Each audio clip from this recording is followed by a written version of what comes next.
the participants and the lecturer and the discussants and all of us. I'm happy to be here because it's a very pleasant topic. Yeah, the ICS has a tradition, so we need to say quickly our format for today's engagement. Yeah, we are going to give allowance to the lecturer to discuss the topic, and along the line we give allowance for colleagues. I will do a wrap up of what we have discussed. We will give allowance for questions from home, online, and people at home. We give allowance for five people. Then we ask the presenter to respond to the comments and observations of colleagues in the home. Then we do a capture of it again, and the director will round up the program for the day. As has been mentioned, the topic is about wars, African tradition, and Christian theology, the study of EDI, MOREMI FESTIVA in Ile-Ife. And as has been mentioned, the lecturer is Akim Adagbada. I'm not preempting what he's going to say, but he's trying to look at the interface between two major religions, traditional religion and Christianity. As we all know, traditional religion is a religion that has no historical founder. By implication, we are all born into it, and it has its own theology as well. Though in the past, until recently, people thought that African religion is subservient or of low quality compared to other religions. It is not so, because religion is a cultural thing. Religion emerged from the culture of the people. So, in other words, African traditional religion is a religion that can stand side by side with other religions all over the world. Because religion is a cultural thing, and it is based on experience over time. So also we have Christian theology. Christianity is a religion. It has its own theology. Christian theology has to do with emphasis on theology. Theology means discourse about God. So there's emphasis on the idea of God here. But in this case, this scholar is trying to show that traditional religion and African and the Christianity can stand side by side. Inherent in the two religions are the concepts of God. And in this case, I want to actually domesticate this idea of Christian theology, traditional religion, manifesting in EDI, a MOREMI festival. MOREMI is a woman, and that is trying to bring a gender dimension to it. Let me not go too far, but I believe strongly that we are going to have a fine outing today. So I'll plead with all of us to listen attentively, and I allow him to speak, and we have a lot of things to garner from it. So those are the formats we want to follow. I don't know whether anybody has any objection to that, or before we go further. Can we go ahead? Yes, sir. Yeah, yes, you can go ahead. We are listening. Thank you so much. Thank you so much. Oh, not to waste time, I want to humbly invite Akim Adagbada Adewuyi to present to us his paper, Towards African Tradition and Christian Theology, a study of EDI, MOREMI Festival in Ile-Ife. With due respect, let us give him a round of applause as we welcome him to deliver his August lecture. Over to you, sir. Thank you so much, Prof, for that wonderful introduction. I feel like my thesis has been written already with that little brief introduction. I would love to start off with thanking our Kabiesi, the Oni of Ife, and also extend my thanks to our fathers. I can see some Obas and Sokos and my auntie, Olori Adewiyi. But also I would like to extend my thanks to Professor Fashiku for this invitation. I'm not sure if I'm the first PhD student to be standing here. I think I am. So that's a real privilege. I don't take it lightly. But also I want to thank him for his generosity, and I think he knows what I mean by that, and his kindness. But also I think this would not have happened if it wasn't for Dr. Bumi Bernard. So I would also want to say a massive thank you to you as well. Um, and also thank everyone who is here in person. It's 3:30. I know what I could have been doing at 3:30. But for you all to, take time from your precious lives to actually sit here and listen to the ramblings of a madman is just to say a massive thank you, and to those online. So let me not kind of take too much of our time. You have 30 minutes for that. 30 minutes, sir. 30 minutes. No worries, sir. So that we can have a final report. No problem. Okay. Are we good? Perfect. Go ahead. I think it's always, just to also say my title is slightly changed. And I think with the nature of, field work, when you're sitting in the library, you can conceptualize what you think you're going to study. And then I reached Ileife about 6 weeks ago, and all of a sudden my thesis questions have been turned upside down, primarily because of the conversations I've been having with the custodians, the traditionalists, different peoples who are very close to the festival. So my title was actually changed. It's now called Towards a Historical Theology of Moremi Ajasoro.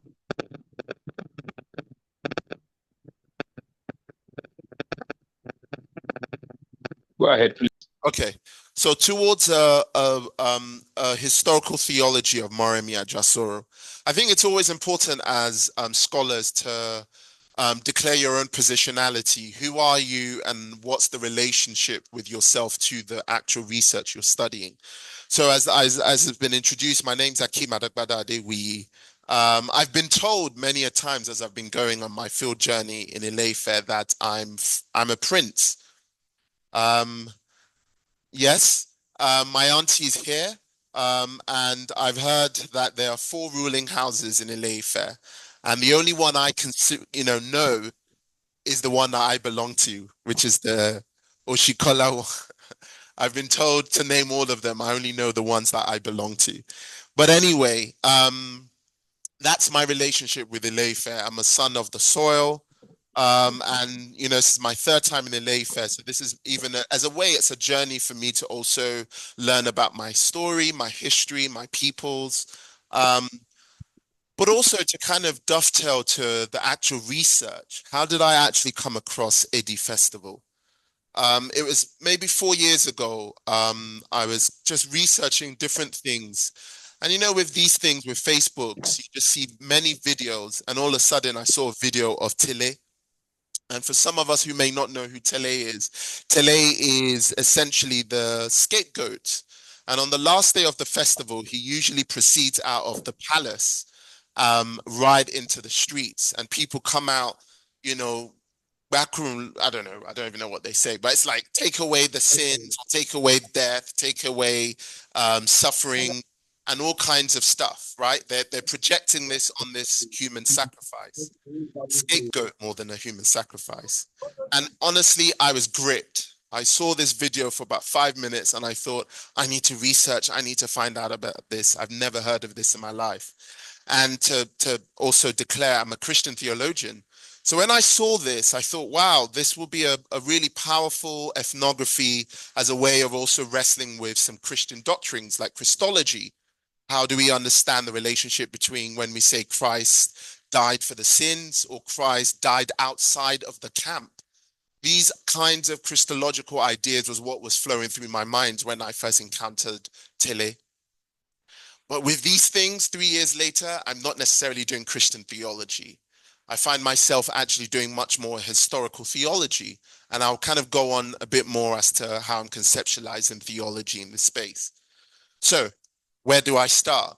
Real interesting question. The next slide, please, is, okay, we'll stop there. The next slide, well, you can stay here. But the first kind of question that I think is very important is, who is Moremi? And sometimes we think the jury is out. We already know who she is, but even her name itself is something we should pause and think. So I know her as Moremi Ajasoro. I remember growing up and watching one of Duro Ladipo's kind of film on it. And you hear the song, Moremi Ajasoro. You know, some of you are singing along, Moremi Ajasoro. But actually, Moremi is incorrect. That means nothing because, and this is more historical. Samuel Johnson in his kind of majestic work, The History of the Yoruba, he was the first to actually pick up on Moremi. But you see there he even misses certain things and that kind of corruption in how we pronounce her name actually corrupts who we think she is. So Moremi doesn't really mean anything. But actually, the right version is Moremi, or Moremi. See, I'm being corrected. I told you I'm with this amongst scholars. So that, in a sense, we begin to ask the question, where does that name originate from? Right? Omoremi, right? Omowumi, exactly. So that kind of start asking historical question. Where does this name kind of originate from? Is this an Ile-Ife person, or the debate is she's from Offa, right? And apparently in Ile-Ife, you wouldn't necessarily find those kinds of names. It's debatable. The jury's out on that. So that's that kind of the first question, who is Moremi? But let me swiftly move on to her narrative, because I think it's very important I kind of say a bit more about the narrative. So in the presentation above, you can see a new book that was launched. And it was launched in 2018 in the Palace. It's called Moremi, the authentic story of Moremi, the authentic historical story of Moremi. So it was first written in Yoruba, and then the Ododuwa Palace, the Ododuwa House actually translated it into English. So I was able to read the English version. And honestly, when I first read it, I spent 2 hours or 3 hours just going through it because it was so interesting. But let me kind of pan out a bit of her story. So I kind of put it as like there's a pre-Oni Ogunwusi's historical narrative of Moremi. So pre. So the usual historical narrative that we hear of Moremi is that she was from Offa. And at that time during Ile-Ife, they had raiders coming in, the Ugbos, not the Igbos or the Ugbos, because there's been a bit of mistake around that. The Ugbos were constantly coming into Ile-Ife to raid during the market period. And I think at this time, the city must have been like baffled, like, how do we actually deal with this? Because when they come in, they dressed up like masquerades, and people thought they were like spirits from somewhere, Iwis. So Moremi decided that, you know what, I'm going to find a solution. So the usual narrative is that she goes to Esimirim, the river, the goddess. Some people say it's the god. It's unclear whether it's a female or male river. But anyway, she goes to Esimiri and she makes a vow that if you give me the secrets of our enemies, I will sacrifice whatever you desire. And Moremi therefore decides to give herself over to the enslavers. And at that time, what essentially happened was she gets taken over to the Ugbos as a slave. But because she was so beautiful, she captured the eyes of the king. And what occurred after that, the king essentially married her and made her his own wife. So in the interaction with the king, she eventually learns of the story of the enemy and realized that they're actually just human beings who are dressed up like Iwins, but they're really human beings. And if you take, you know, a fire and you light them, they will burn off. So she flees the Ugbo kingdom and comes back to Ile-Ife and tells of the secret. So they're obviously prepared for the next time. And then they defeat the enemies, the perceived enemies. And then the story goes that Esimiri, the river broke and started to flood certain parts of Ile-Ife. And then they actually went to consult Orunmila, and they were told that Moremi hasn't fulfilled her vow. And the long story short is that she essentially sacrifices her only son, Olorogbo. That's the narrative that we would have heard of pre-Oni Ogunwusi. Now, with the launch of this book, I would call it a consolidated version of the narrative, or I would even say it's more hegemonic. And what do I mean by consolidated? In a sense, they are now defining what the authentic, quote unquote, story of Moremi is. And in this book, I found it fascinating because the story wasn't really about Moremi. It was actually about her family. And it was really about tracing the historical narrative of her father, Lukuba. And it goes on, very interesting. But one of the first things I found there was, why is there a need for us to prove that Moremi is an Ife indigene when we've always known pre this book that she was an Offa person? The new narrative is that her father, Lukuba, is a Ife indigene, an Ife warrior, and her mother is from Offa. So that kind of I started asking more questions, critical question. What is going on with this consolidated narrative that is coming from the palace? Not critical, just asking questions.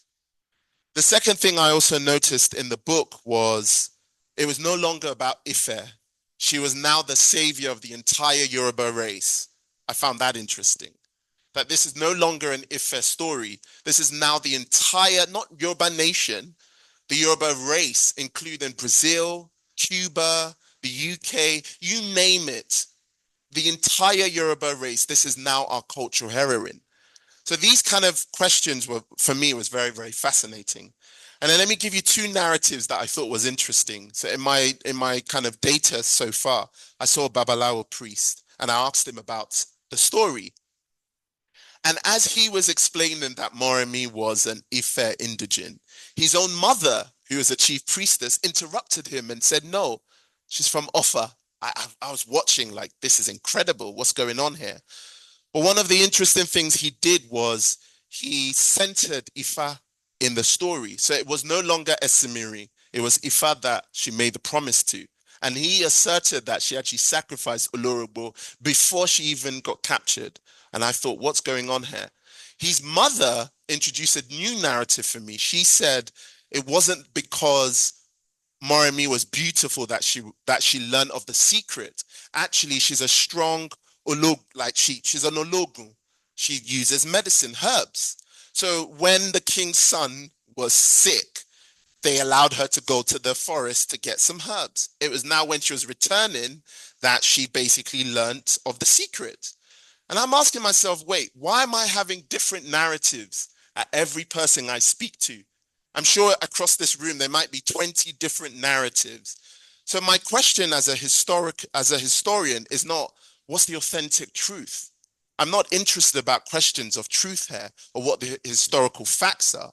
Rather, for me, it is what's the political agenda behind different narratives? I'll give you two examples from the Babalawo priest. As a Babalawo priest, you would expect he would center Ifa. So it's no longer Esimiri. Ifa becomes the dominant narrative in the story of Moremi. The mother, the chief priest, she's an Ologro herself, and she's a herbalist. So she's almost, in a sense, doing a feminist rereading of the narrative, rejecting that it was her beauty that made her learn of the secret. Rather, it was her strength and her power that learnt the secret. So that's the first thing. And then the second thing for me is this question. In 2006, the Oni erected the statue of Moremi, if you guys remember, in November 2016. And in 2018, Oba Akinruton of the Olugbo of Ugbo land erected his own statue.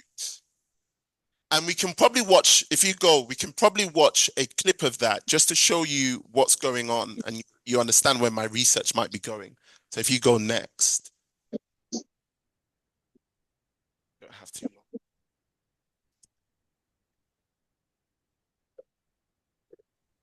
Do you want to go to the video? This is MOREMI. Why then? It's a betrayal. What is this?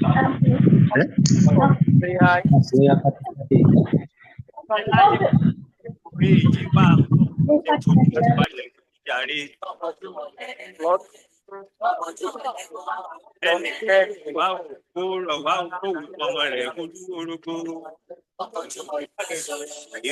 betrayal will always.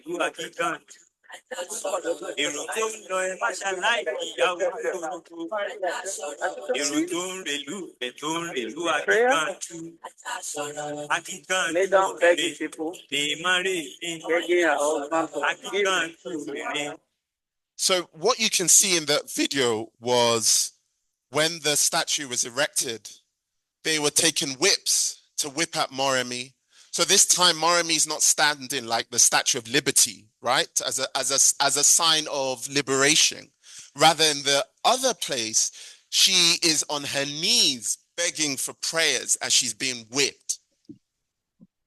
And some of you would know that there's been an exchange of battles of words between the two kings. We don't need to rehearse that. But what's interesting for me as I've carried on my research, the data, has completely changed it. That's why I'm saying it's much more of a historical theology. Because I learned that actually what we deem as cultural heritage, for one side can be liberation and empowerment, for the other side can be a tool of oppression and dominance. And let me explain. I believe as a theologian, it's much more interesting to do a work that is about historical reconciling with difficult histories. And as an Ife indigene, I have to reckon with the fact that our history might be erased or our history might not be complete.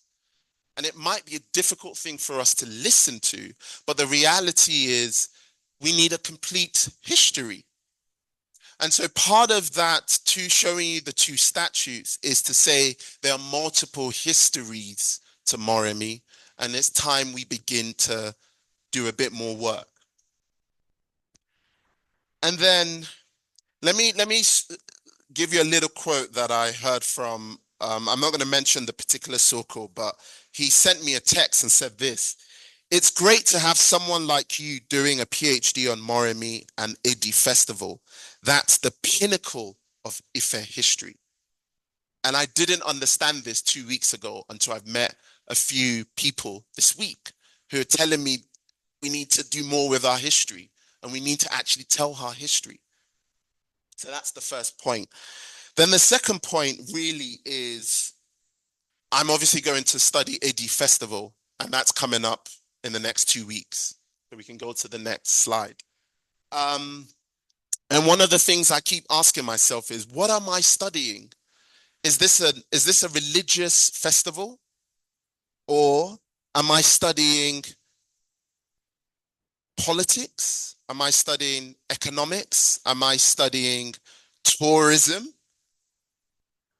And the reason why I ask that is that I'll show you, oh no. So let's go back to the video. I'll play to you 2 quick videos to show you why I'm saying what I'm saying.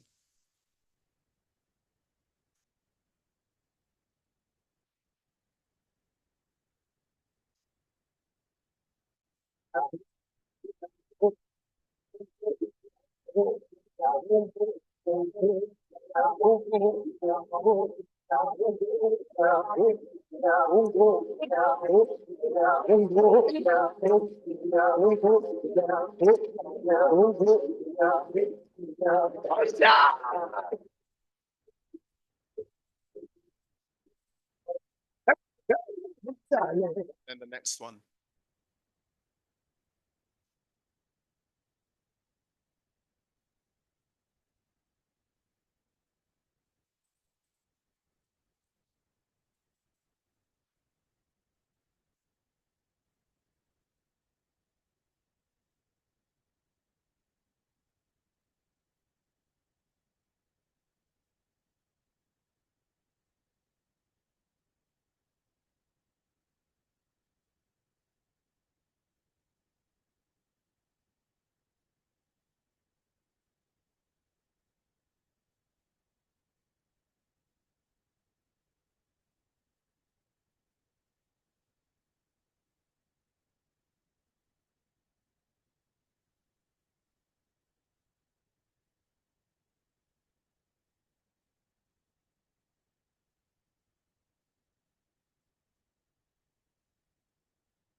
go back to the slide, I showed you two videos, one from Ojudeoba and the other from Olojo this year. I was there, it was incredible. And when I saw the social media that came out of it, I had to ask myself, I think I've seen this before. This resembles something I've clearly seen many a times with Ojudeoba. So this is the question I want to ask you guys as the experts. If you keep going, keep going, keep going. Yes, again, yes, stop there. I'm calling it the commodification of Orisha festivals. And I was privileged to have gone to the palace maybe a couple of days before Olojo and after and during. And I saw so many interesting things that started asking myself, what are we doing? And what am I studying? Am I studying a religious festival or am I studying carnival? Because now you see, and I'm calling it commodification of the spirit. I should have put one up, which is the Shanaps. And Shanaps is like milking Orisha worship. I mean, it is the drink. Every place I've been to, I'm buying Shanaps as though Shanaps came from the heavens. And so the question I ask, and it's more provocative, is there's a commodification of Orisha festival that is going on in Ile-Ife, whether we like it or not, right? And so it begs the question as me as a scholar and a researcher is, what am I studying? Am I studying Orisha festivals, or am I studying carnival, or am I studying a tool and a commodity for diasporans? Because when I was there, I saw many Brazilians, I saw many Cubans, I saw a guy who has received a title, a chieftaincy title. This is not a critique, it's just an observation, a chieftaincy title. And I asked, and I didn't even ask anything. The first thing he said to me, oh, please don't assume I received this title because I'm Oyinbo. I didn't even say anything. So that's the second point. Then my last point, and then I'll end. So these are more just preliminary questions I'm throwing out because I really want us to engage with what we're seeing in Ile-Ife. Then the final question, which I think is important, is how do we theologize? So as a theologian, I have to always ask theological questions. So how do we theologize from the complexities that are emerging from a study of EDI Moremi Festival? And what do I mean by theology? And can we theologize without resorting to Christian terminologies? Specifically, as a Christian theologian, can I do a theology that doesn't resort to my tradition? Or even that question, is it inherently flawed? And this is the third PowerPoint presentation, entanglements, that's what I call it. And I'll explain what these are. So the first is, this was at the shrine of MOREMI, and I spent probably like 10 days there. Incredible people. I loved it. This is like my second home now. But I was fascinated by a priest who was wearing a cross on his feet. So I took a picture and I asked him, you're a priest in MOREMI, what are you doing with a cross on your feet? And he said, oh, well, I'm not a Christian. My wife is a Christian. I wear it for protection. Anything that's going to help me, why not? It's not going to harm me. I thought, whoa, that's interesting. The second is, again, another priest. He's also in the same shrine, and he wore a prayer. And I knew that was a Christian symbol. So I went to him, sir, what's that across your chest? And he looked at me confused, like, what kind of stupid question is this? And he proudly said, I'm a Catholic. And I'm thinking, you're Catholic, proud Catholic, and you're a priest. Give you another example. In the shrine, it was incredible. It felt like church there. They were having a service, and I sat right at the back. And they were praying. And there were three sets of I agree that they were saying. The first was Ami. The second was Ashe. And the third one is the one in Ife. I don't know what. I can't remember. Ishe. Exactly. So there was Ami, Ashe, Ishe. the same place. And the woman who was saying amen was screaming beyond everyone. I don't know why she was screaming amen above everyone. Maybe she was trying to cover everyone else's prayer. I don't know. But I was confused because I thought, wait, why are all these different interactions going on at the same place? And interestingly, the chief priest actually decided to sing a Christian hymn. But wait. He did carry it with Oromio. So he carried the stance with Oromio though, but it was still a Christian hymn.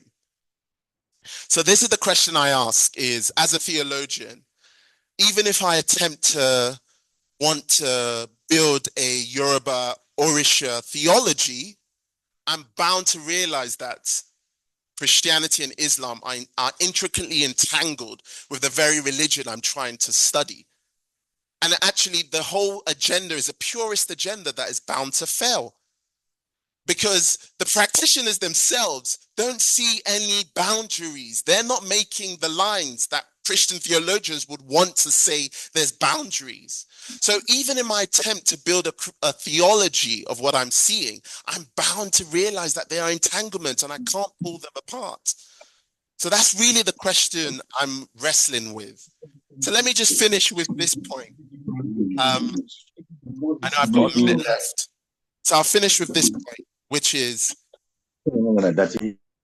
my whole agenda really is to learn from you guys, because you're the experts. You live and breathe Ife. You know the politics, you know the details, you know the things I don't even know. So really, this is a conversational starter that I would love to be on the journey at your feet learning. As a PhD student, that's really what I'm doing at the moment. So I just want to say a massive thank you for your time, your patience. I know some of you sniggered thinking, what's this guy saying? But hey, I'm here to be roasted. So thank you very much.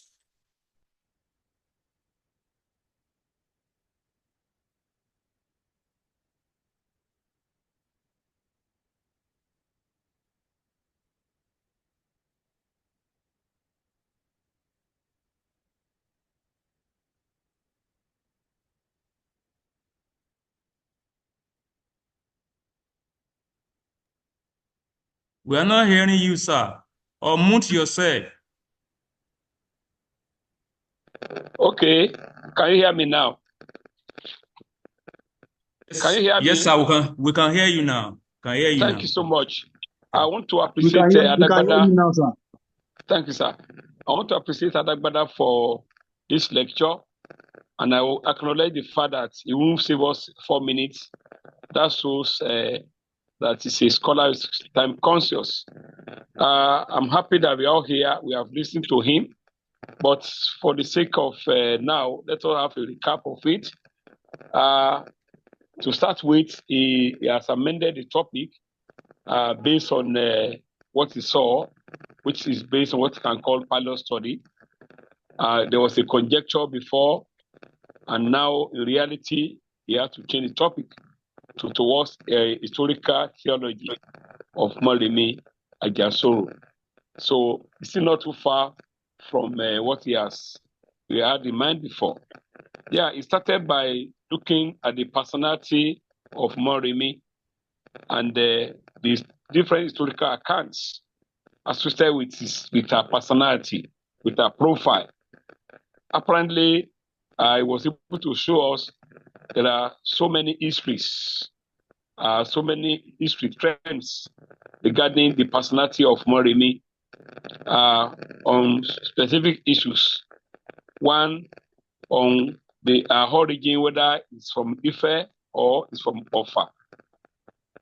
It started with the terminology pre-Ogunwusi history of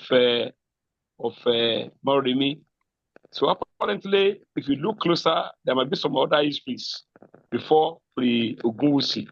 But however, he has periodized the study by starting from pre-Ogunwusi, then Ogunwusi, then some other challenging issues. So he was able to establish that Moremi is either is from, the mother is from Ofa, and the father is from Ife. That is one account. Another area I double to, which is very important for us, is the personality. There's a myth, or perhaps there's a story that Moremi was trying to save the Ife people from the invasion of the Ugbo, and by disguising the other.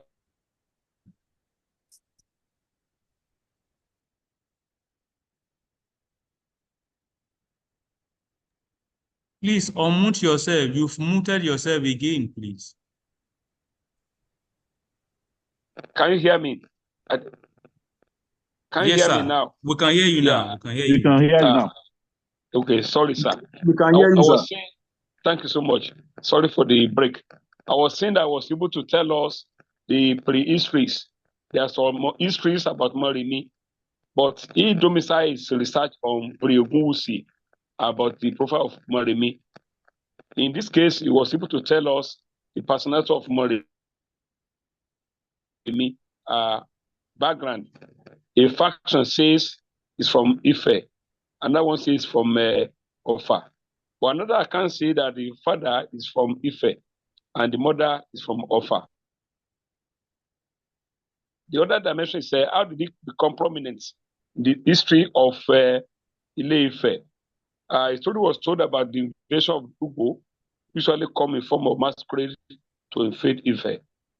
As a patriotic Ife lady who had love for her town, her community, she disguised as was carried away, and she served as a spy to know the secret, because the Ugbo usually came in the form of masquerade, and was able to discover that and flee back and told the history, and on that account, the history were able to set those on fire and they won.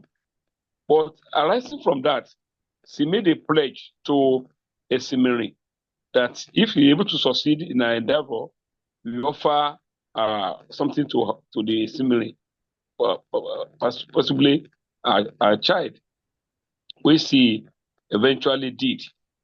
But along the line, because history is changing, if you look at the historical trend, I was able to say there's another version that says that actually, because they said it was beautiful, that was carried away. And that person said, no, it wasn't so. It was just, the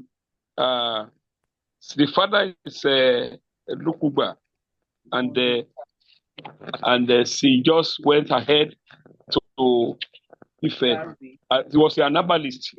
And by so doing, she was able to study the herbs, and by so they had penetration about the account of the Ugbo. From there, he learned the secret and sold the idea to the people, which eventually led to the victory of Ife. So in other words, there are so many accounts about that. But apparently, so given these two stories, there were two readings. There were readings and re-readings. There was a reading from the Ifa custodian suggesting that it was Ifa that he pledged to, not a Esimiri. But another account say, well, no, it's a woman that wants to liberation for the people, which means there are two accounts where that is beauty of history. But with all these put together, whether it was Ifa or whoever, the fact remains that Moremi was able to save our people. And on that account, she is immortalized by the One. In 2016, a statue was erected of her to appreciate her. And again, 2020, the Oba of there's a particular time, I've forgotten the name now, is Oba Kinton, calling erected another statue. But I did not see clearly the stand, whether one is kneeling down, whether one is standing tall.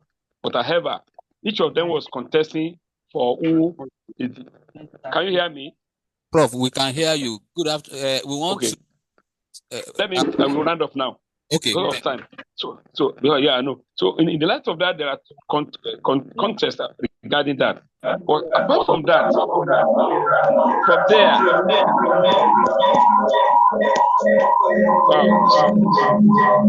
somebody's stopping us. from there, you can now see and now imagine how this festival has been commodified, and so many examples of that. But the question agitating his mind, which we need to actually reflect by the time we are asking questions, that can we study this tradition, this individual, without making a resort to Christian theology? So that is the issue at stake, because then along the line, at the Palestinian staff was able to see what we scholars call cross-fertilization, or if you like, you can call it syncretism. If you can't call it, you can call it ambivalence, in which we can see the three major religions appearing here. Ami, which is a Christian thing, Ase, which is traditional, then Aese, which is local way of saying it is so by Ife people. So these are the things that are agitating his mind. But for me, I would rather prefer him using the word deification instead of theology, because theology has to do with discourse about God. But honestly speaking, this idea of Moremi and what have been discussed about him fall under what is called deification theory. Moremi have been deified, so, and that is why statue have been. So what I'm saying is that without preempting other people at home, those are the summary of what they have said. And if I'm not covered very well along the line, some questions will bring out some of the issues that are sealed. But honestly speaking, it's very inspiring and going to cause our attention. So in light of that, I want to throw it open to the public so that we can have our contribution to the discussion. So the floor is open. Like we said earlier on, we give allowance for 10 people, 5 at home and 5 online. So let's all raise our hands and see how this can be done. Thank we you. Want to talk Before, we want to thank our chairman for that wonderful summary of the lecture, which also gave us, and many people probably who joined later, they will have a very succinct summary of what has been presented. Our chair will remember that we have a discussant from sir. It is the discussant that we would like to invite now to take over for about. Apology for that omission. So, my venerable, so you have the floor to discuss this, having summarized it. You are welcome. Thank you, Professor. You have the floor, sir. And incidentally, sorry, before you start, incidentally, discussant is a scholar, is a venerable. So we can now see is wearing 2 garments, a garment of a religious person, garment of a scholar, and possibly garment of a traditionalist. Let us enjoy him. You're welcome, Prof. Venerable. Thank everybody. Most importantly, I want to appreciate my father, Professor Muibo, for me saying some things, and I want to thank His Royal Highness Soko Adimola Oladele Ajilesoro. He came from Ghana today, and he's supposed to sleep in Oshogbo tonight. So he said he must be here, and from here he go to Oshogbo. Yes, you raise so many questions, but they are all, we have answer for everything. Well, first and foremost, I want you to know that most of our festivals in Ife are reenactment of events, happenings, which we just want to commemorate.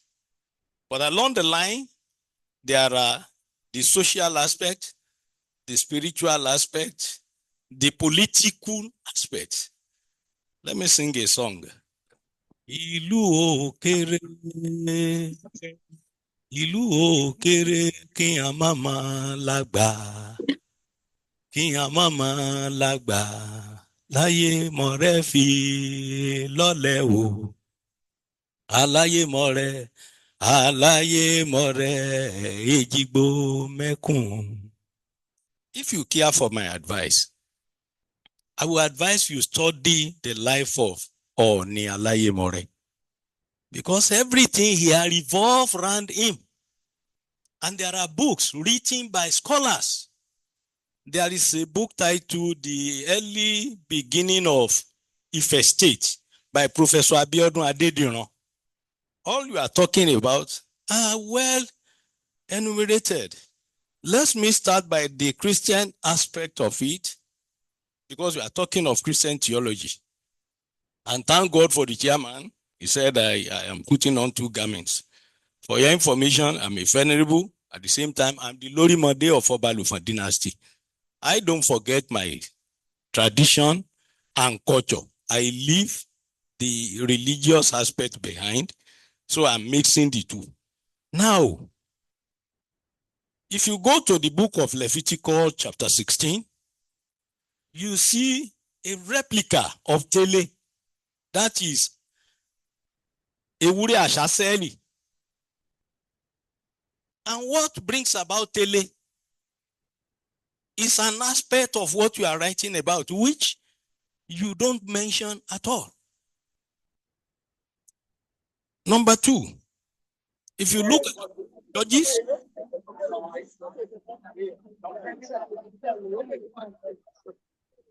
the book of Judges chapter 11, that's where you see Jephthah.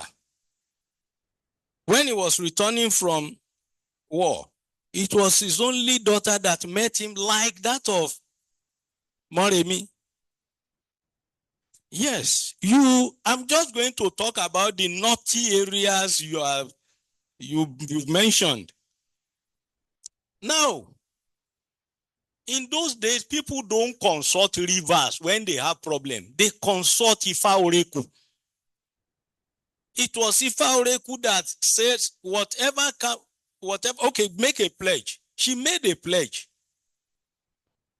What connected Esimiri with this pledge was that those people, they came through Esimiri River. And who were they? They were Ife. They left because of some discourse, because of some disagreement in the town. They were Ife, and they relocated to somewhere between the present Garage Olode and Okegbo. They called the place Igbo. And I'm going to prove to you that they were actually Ife. Why were they coming to Ife? They came for 2 reasons. 1, religious reason.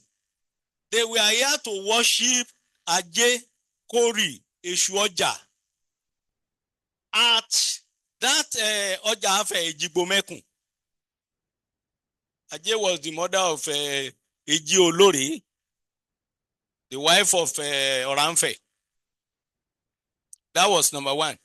Number 2 was a sort of vendetta coming to trouble the city.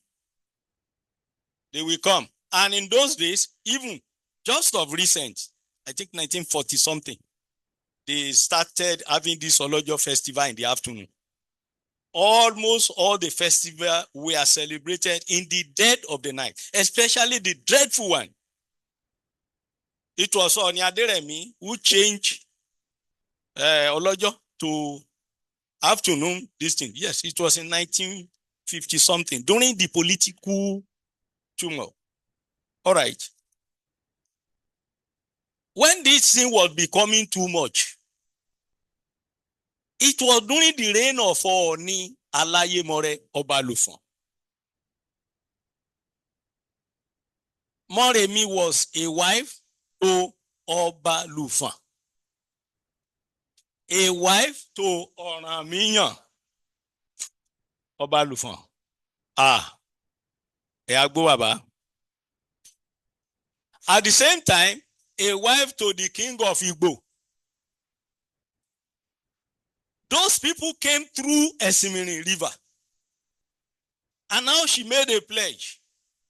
Whatever comes out of my house to meet me will be a sacrifice to this Esimiri. That is where Esimiri was connected. Not that she went to Esimiri to contact Esimiri. People don't go to. They contact Ifa Oreku. And that is one of my problems with the present day religion.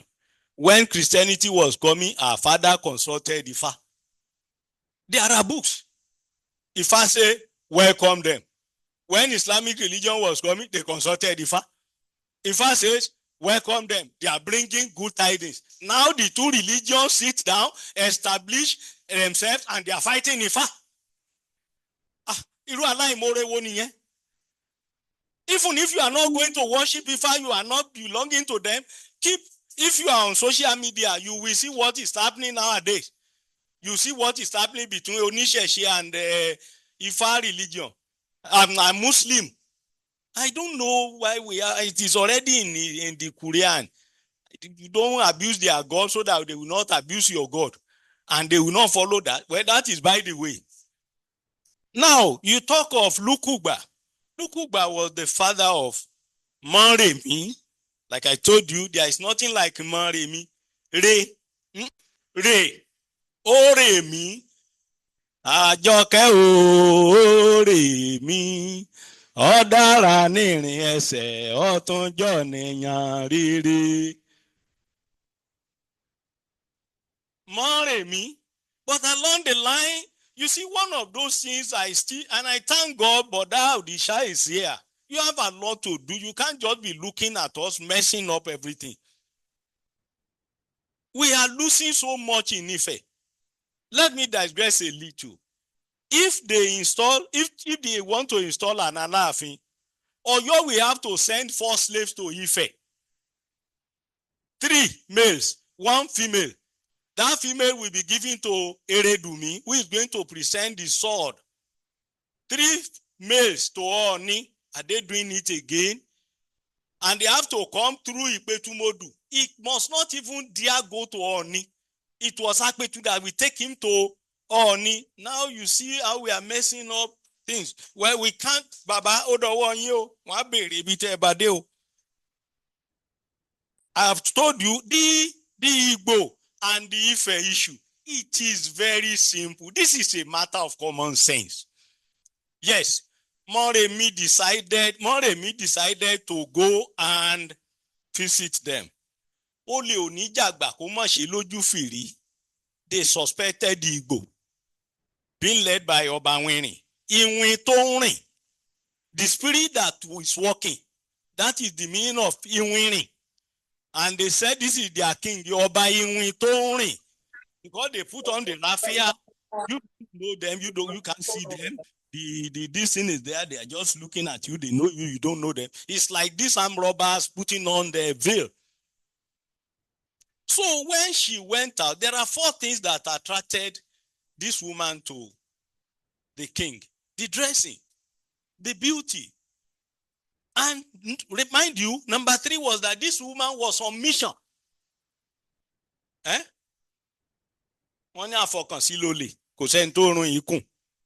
She was on mission. And immediately they saw her, they recognized her. Number 4 was that they intentionally want their king to marry her because she was the king of Oni in Ife. Now,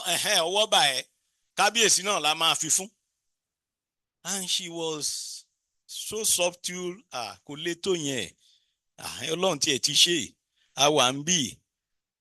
The secret was divulged. This is part of the Christian aspect. You remember Samson and Delilah? She tricked the king to reveal the secret. You remember Samson and Delilah? Okay, because we are talking of Christian theology. All right, when she escaped, I'm now talking of the issue of Igbo, where they put a statue of Moremi kneeling down, and I want everybody to answer us. After the crisis, the Igbo were captured. The pamphlet that were made ready for the battle was kept in Sheru compound. If you have time, I will take you to Sheru. And when Ife came against them, they ran to Aka's compound. Why did they went to Aka? Why did they decide to go to Aka compound for safety? It was simply because they were related to Aka, they were related to Obalufon. And when they were captured, they were not killed. They were given a place in the palace. Go to the palace now. We have Ilebo in the palace. Why? Can you capture, if you capture an armed robber, the next thing is to give him a room in your house. But if that armed robber happen to be a brother or your son, you get it? And that was one of the offense of Obalufan against Ife. He kept them in the palace. He gave them security. He gave them job. He gave them farmland at Ijabata. The whole farmland. Obarinyu has farmland. Obanwini has farmland. Obarena has farmland at Ijabata. And when they were becoming troublesome, they have to relocate them to the palace used by I will remember the Oni. No. Of Sangangan Obamaki. The palace he used. Because in those days, when you become an Oni, you use your house as the palace. And that is one of those reasons we have a lot to do. And I thank you, Baba Fashiku, when they say, oh, do Atenwaro. When already we had 97 or Olufe that has reigned, ruled Ife. We are just having 57, 51st Oni. And in those days, we've had already 97 Olufe before Odudua episode. And you are saying Odudua Atenwaro. And people are still buying books Odudua Atenwaro. Maybe told you like this. Now, when they were defeated, did Moremi went back? Did she go back to Igbo? The camp was dismantled. They were captured, reintegrated into the community, but some of them fled. Those that fled are the present descendants of Olugbo, of Igbo land. Moremi did not go back to that camp. It is just a matter of saying what Oni did, what Oni Ogusi did, appraising somebody who betrayed them, appraising somebody who revealed their secret, who made Ife know that they were mere men, not spirit. Now put a statue, she's kneeling down, when in actual fact, she lived the rest of her life in Ife. She died in Ife, buried at Igbo Ilamaja. She was buried at Igbo Ilamaja. It's still there, around Moremi area. So that issue of saying she went there kneeling down is not applicable at all. Then maybe we have 5 more minutes. 5 more minutes, sir. Thank you. Because of time. Yeah. Now we are talking of having many different fashions of Moremi. Let me quickly say this. The present offer is not the offer then. They were not known as offer by then. They were known as Imaka. Imaka. And that Imaka was after River Niger. Are you listening? After River Niger. It was during the invasion of this Fulani, this thing, that they were relocating from place to place, place to place. If you go to this present offer, the present offer is not up to this campus. Because even up to their post office, that post office belonged to Enrile, and that's why they continue to have crisis. And you will not work for so long before you get to a Jagbo. That shows they were moving from place to place, place to place, place to place. Now, as per the administrative aspect of it, after the reintegration, they were given free hand to worship their gods and to celebrate their festivals. And when it was discovered that they were becoming too many to be accommodated in the palace, they were relocated to Ile-Ebuede. And along that place, they were becoming a sort of, I don't know how to describe it. They were fomenting trouble. it was then they said, okay, if I said, let's return them back to Ilero or Sangangan or Bamakin. And to show you that if I never left them, I never leave them alone, because if I is always suspicious of them, they have to send Obarena from Iloromu. And they send Lokore from Odi and Odua. And there is another person that was sent. 3 of them were sent to look after them. Yes, Obalara was sent from Obalufon. And up to today, they are there watching and making sure they don't go beyond their distance. As far when they give the date, because the other time you ask about the date of, and you said somebody told you that he always get the date from dreams. And when he get it from dreams, he go and translate to it. That is never so. The first Okemogun is on Saturday. Ilagun is on Friday. Second Okemogun is on Monday. Early on that day, early in the morning, the court of Obaluru and the court of Obamaki will meet at Obaluru's house. They will not talk. Nobody will talk. It is only Woyea Siri and I will remember the name of that chief from Iloromu that will be using the voice of Ife, Ohun Ife.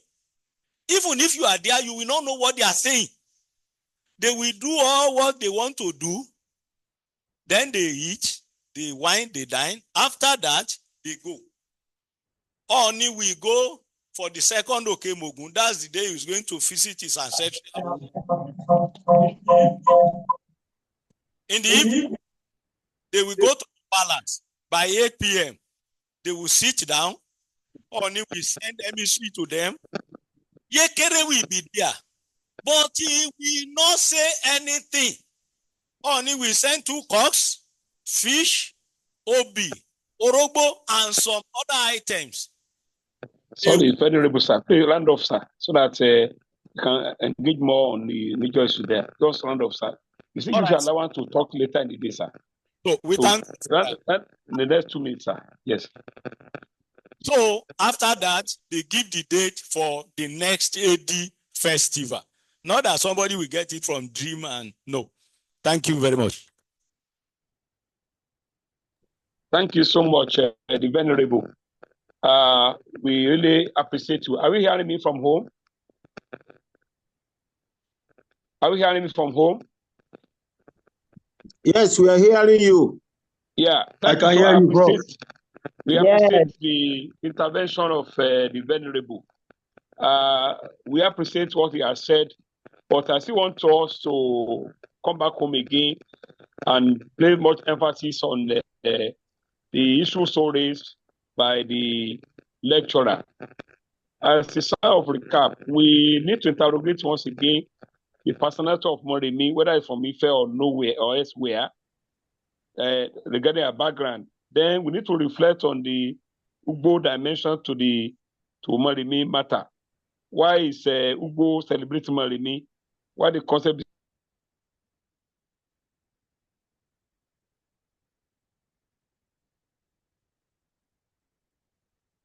reflect on what I call religious syncretism at Okwa in Ile-Ife. So these are the major issues there, because the concern of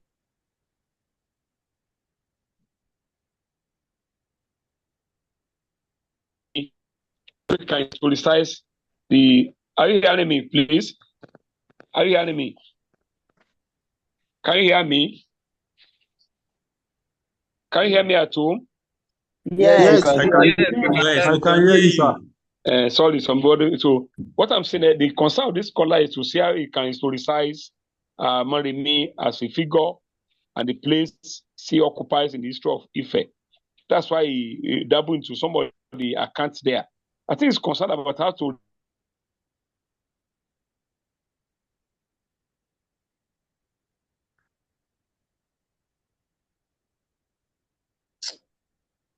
Hello, Chair. It appears the network is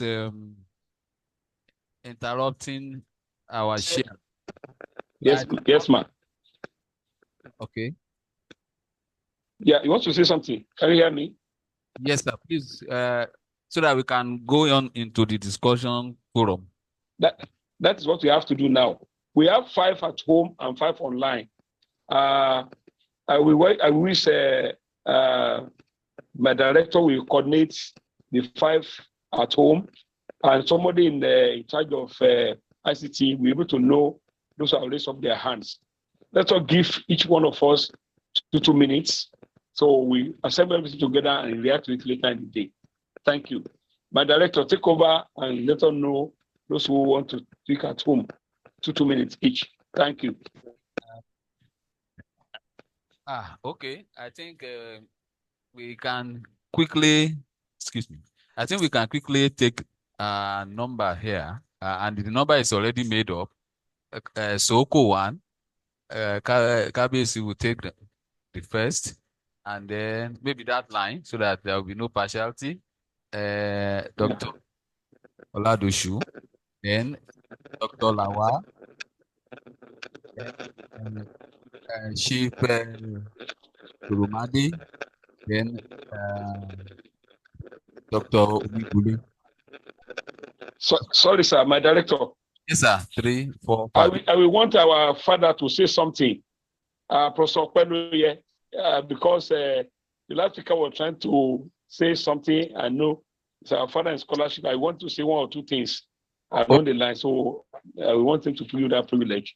With your kind permission, sir, then the 5 people will hold on while Professor Okweloye would speak. Hey, Baba Okweloye, want to hear from you, sir. Thank you, sir. And thank you for coming. You are a good leader. We are proud of you.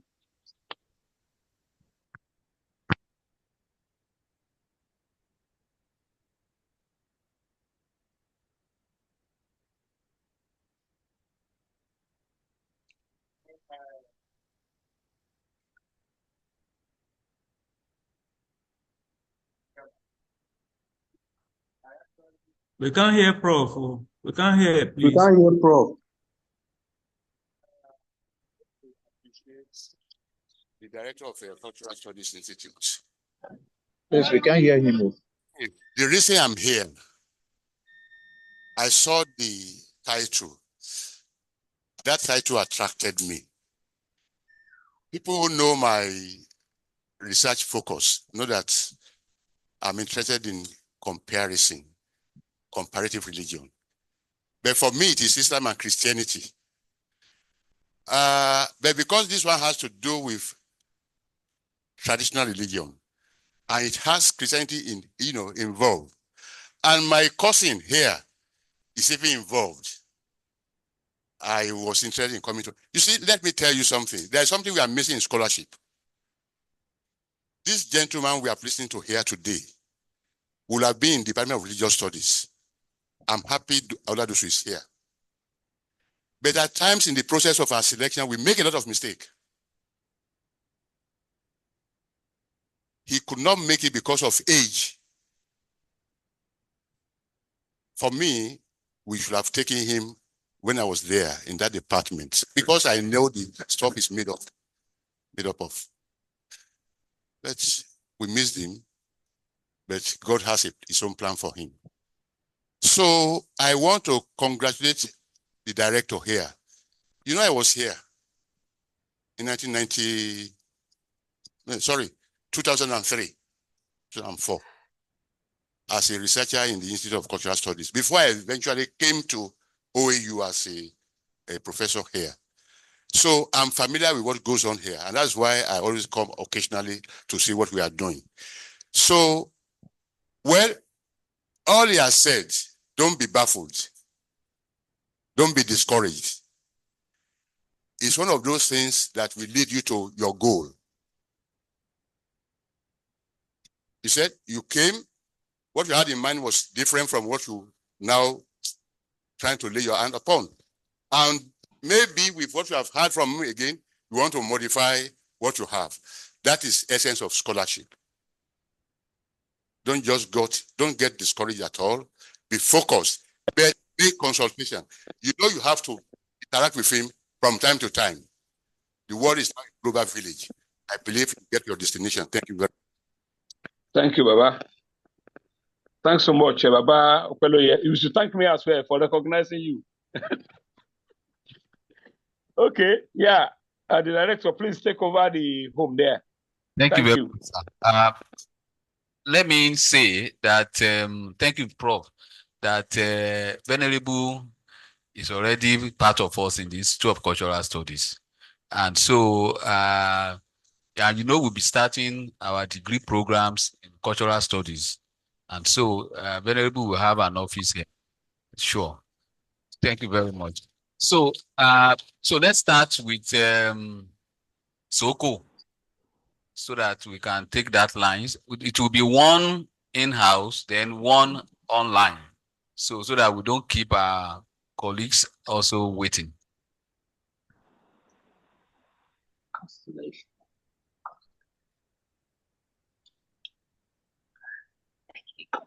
Thank you very much. I want to appreciate Department of African Studies for this kind of program. I'd like to also appreciate the researcher who took his time to come down to Ile-Ife and to solve part of the riddle. We have lots from Ile-Ife. I also like to appreciate our international viewers too, and the person moderating it. From the standpoint of this exercise, I will crave the indulgence of this department to set up modality to write the authentic history of Ife. In the essence, what I'm saying there is so that we can harness opportunity that abounds. Ife happened to be the epicenter of festival, culture, religion in the world that emanates and that we can witness even in this present era. I appreciate our father, His Imperial Majesty, Oni Adeyeye Eneto. Upon his accession to the throne, he started on a good note to do something on lot of contextures that we have all over in the history of the roots of Black race. I appreciate all the scholars that have written story of Ife, from those, our white scholar, William Baskin, and others, local one, when we talk of Professor Akijogbe, Professor Saburi Biobaku, even our father, Baba Fabumi.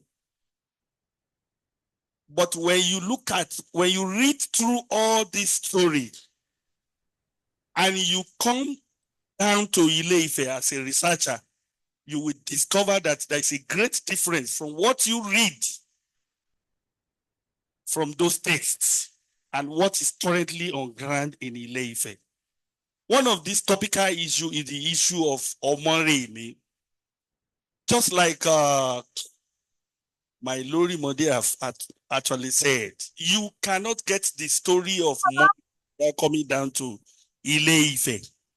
In fact, if you check the social media, I watch currently a movie on MOREMI, and in that story, it was scripted that Oromia married MOREMI. Go and check Abinibi up. You will see it there. But if you come down to Ile-Ife, you will see some glitters of the story that surround Moremi, part of which we are here to analyze. And I will suggest that we should not leave here without establishing some facts and some little facts that surround the story of Moremi, because that is the heroine of Yoruba nation. In fact, Odun EDI as a festival, which is what I want our researcher to take home.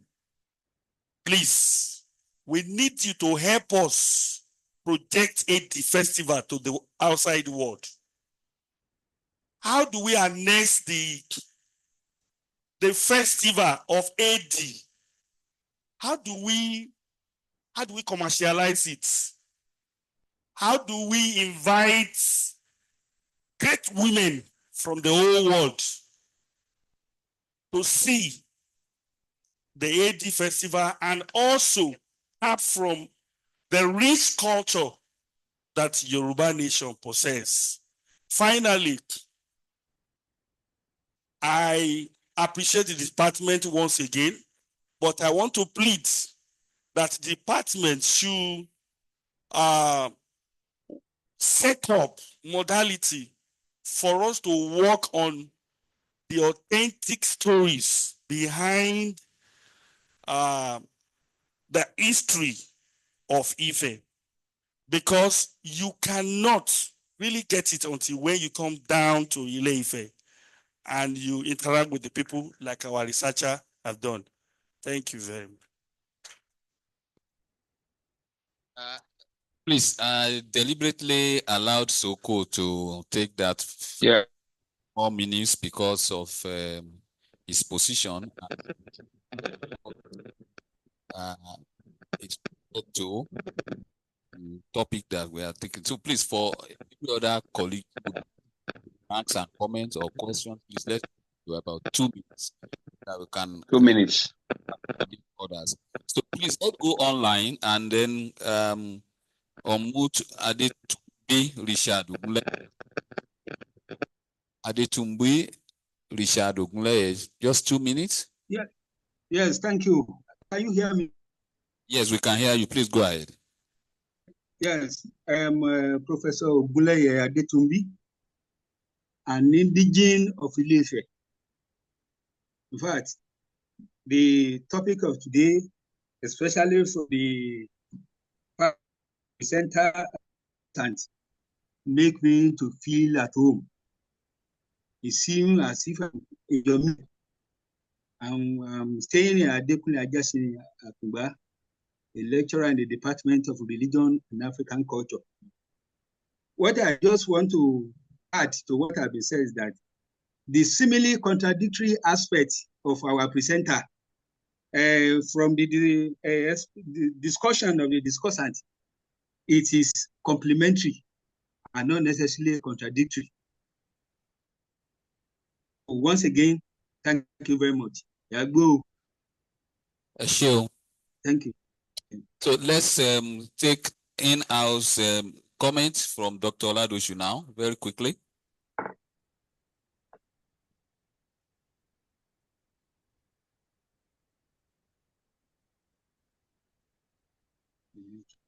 Thank you, Mr. Chairman and Director. Am I presenter? Well, I am so glad to hear your presentation, but one important thing that I perceived from the angle of the chairman and then the discussant that they have not really, discussed or punctured is that issue of personality that you mentioned. It talks about the cross, talks about the Catholic stuff and all the rest. And from what I've heard, I've not heard them saying anything about it. So I think I'm concerned about it. Okay. So I'm taking it from the angle of my prof. He's a lecturer in comparative studies, and most of his work were on religious relations. And from that angle, I look at the issue of society from the area of Ile-Ife. Ile-Ife as a society when we take it from the angle of their practice, you have to, make a difference between culture and belief. It talks about culture. What is culture? What is belief? And what does society, embrace? Yes, society embraces, the culture of populations of people. Okay? And there are many people within that. And that means the norms and the values of different tribes and association within and group within the society, will carry different belief system. And in that angle, from what the discussant noticed, that Ifa determine the coming of different religions. So you can look at that relationship from that angle, that Ife accommodated other belief system. Am I making my point clear? So Ife happens to be a king grand. That is why they play the role of ancestor. When it talks about the ancestry role to other races. And that is where you can look at Ife as one of the wonderful, society in the other area in Nigeria. When you look at culture in other area, in the other regions of Nigeria, belief system is taken to be culture, particularly in the north. And when you come down to the south, belief system happens to be a belief. You practice your religion as a belief. But religion to the north is a culture. Anything you have must go around their culture. Eating, dressing, language, and that's why you speak Arabic and so many. But here, you have the freedom to practice your religion. And that is why we have what we call the theory of consanguinity, Alajobi. When it talks about consanguinity, theory, that is where in a house, you have different people we have the same people with different religions.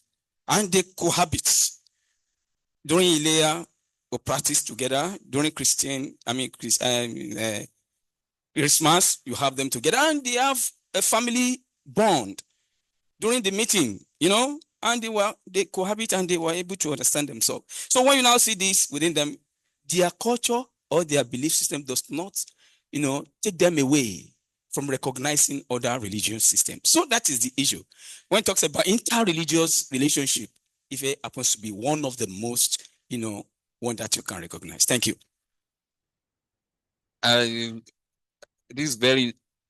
sure this is an interesting topic. So please, other lecturers should not lecture. Make your comment brief as possible. Questions as brief as possible. The researcher is still here, and I'm sure you can interact with him one-on-one. So there's a colleague on Redmi 10A. If he's still there, online. Redmi 10A. Yeah, it's Femi Abiodun. Okay. Oh, please, Dr. Abiodun, please go ahead. You have 2 minutes, sir. Yes, thank you. I want to appreciate the presenter, the chairman, and the director for organizing this type of colloquium. Now, my questions to the presenter include, is music not part of theology? And if you need to find out that, please, it should be part of the theological framework that you need to put in place. If you are going to talk about historical theology, then we still need to appreciate further the chief, the venerable of history of faith, which is very germane in whatever you want to do in this study. But my concern here is Moremi is not a religious person. EDI is not about religion. It's still about Moremi. How do you want to put together those logical issues? Looking at Christianity, which is laying down of life. That's the problem of Christianity, laying down life. Like Moremi wanted to lay down our life, but from a social point of view, as different religious point of view. I want you to look at that critically. And when the Venerable was talking, one thing just occurred to me, that Moremi married 3 people. And that can be linked to the concept of Trinity in Christian religion. He has 3 wives for different purposes, and the 3 gods in Christian religion, the point of Trinity has to be visited too. But more importantly too, you still need to find out why is Moremi celebrated in Offa up to today? Why is Offa celebrating Moremi up to last year festival? Moremi to the Offa people. You need to put all this together, and I wish you the best in your studies. Thank you to presenter, director. Thank you very much. Professor Okpelo, welcome, sir. Thank you very much, sir. Thank you, sir. So we'll go on with our colleague in here. Then later on, we'll come to Adewale Adigbite online. Dr. Lawal. Thank you. Let me come to the researcher. The researcher for being open-minded. That's how to go about the research. I'm interested in historicism of the aspect of your presentation. That is the perception of Moremi by Ife and Ugbo Kingdom. It's bound to be like that because when you look at her role to the 2 kingdoms, she's a liberator to the Ifes. Why to the Ugbo Kingdom? Because she exposes their antics. She's a traitor. That's what they try to interpret with those statutes. And that is common in most history in Nigeria. When you look at the history of Yalude of Ibadan, what is her name? Evusheta. Some claim that she was captured. Others claim that she poisoned herself. She committed suicide. When you go to that of Oba of Benin, the invasion of Benin, you see 2 different interpretations. Olarotimi wrote his own wrote his own story based on what actually happened. But the Benin felt he sort of degraded the Oba, the way he portrayed the story in the drama. And that's why Yerima was commissioned to write another version, Trial of Oba Oberawan. So I want you to look at that aspect, that history is open to different interpretation because there is historicism in your work. And then have you ever watched any of the dramatized version of Moremi? Which one? Is it Dola Dipo or... Okay, there will be other version after that. In fact, we staged one recently in Pit Theater here. I can't remember the name of the play right now. Then to your question of elements of modern religion and traditional religion, can we call it religious hybridity? That's the question. Thank you. Thank you very much, Dr. Lawal. Please let me recognize properly, Professor. When I saw Adewale Adigbite, I did not immediately link that to our guy, Professor Wale Adigbite in the Department of English. So, Prof, please, we'd like to listen to you for about this. Thank you very much, sir. Professor Adigbite. Thank you very much.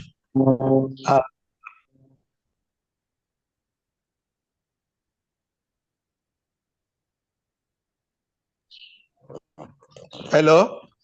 Go ahead, sir. We can hear you. We can hear you, sir. Okay. Thank you very much. It's a pleasure to be with you. I thank the organizers of this program. I have just comments for Mr. Adagbada.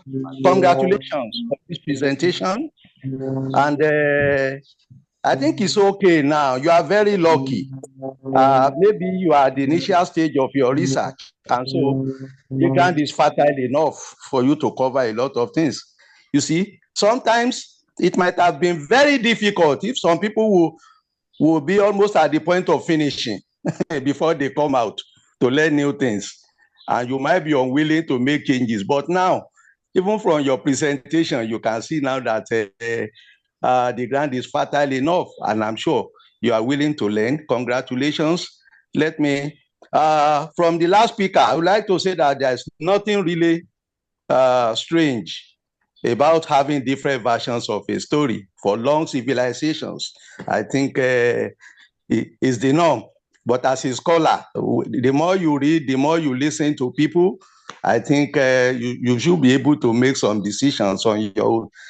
Now, lastly, I'd like to recognize my venerable Ademola Odunlade, a very good partner. We belong to the same committee in the church when we wrote a book on the centenary of St. Peter's Church, Iremo Ile-Ife. It's a very good source material, and I'm glad that the Cultural Institute of Cultural Studies have seized him. He's a repository of knowledge, Christianity, Islam, and everything. My only concern is why really he hasn't done a PhD. I wish we would try to persuade him to do a PhD. He deserves it, and he really needs it. He's a very good friend, and thank you a lot for the information that you have given. You're always like that. We shall always continue to benefit from you. Bye. Thank you. Thank you all. Thank you very much, Prof. We want to appreciate you. So please shift to Rumadi. Please, let's keep to time. Thank you very much. Standing on the existing protocol, what exists in Africa or in Yoruba land is spirituality, not religion. And if you look at EDI, EDI is spiritual in content, but social in operation. And I am the secretary of ASADIC that stands as the world body of all indigenous practitioners that has to do with spirituality. And there was a day I was recording, and you have to note something, that most of these Oba Ishoro that are to head each of the Orisha is a family, is hierarchical. It's not being studied. we were at one Orisha function, and the man that was to pray for us, pray in the name of Jesus Christ. I was about to even slap because but it's not his fault. When the vacancy occurred, they sent for him, and he has spent all his life in the church. So you can't expect him to. And lastly, there is something that happened about 2 years ago, and I wasn't so happy because AD is supposed to celebrate the honor of women, but at that same day, women honor have been abused. I witnessed it. Do you get it now? So we should, I never knew because I came very late, and then we should uphold that honor. In Africa, women should be celebrated, not abused. More so with that name, EDI. Thank you. Thank you very much for that. Wonderful. Yes, sir, later. Dr. Yeah. So after that, we will then take more comments from Baba Adis, and then Dr. Olubumi. Yeah. Good afternoon, distinguished professors and my colleagues. Well, what I'm going to say is very simple and okay. Morufu omibule, Karela. Morufu omibule. Don't mind trouble. Well, so what I'm going to say is that I see the way you have really inspired so many people to talk, but I doubt we've been able to help, as much as you wanted.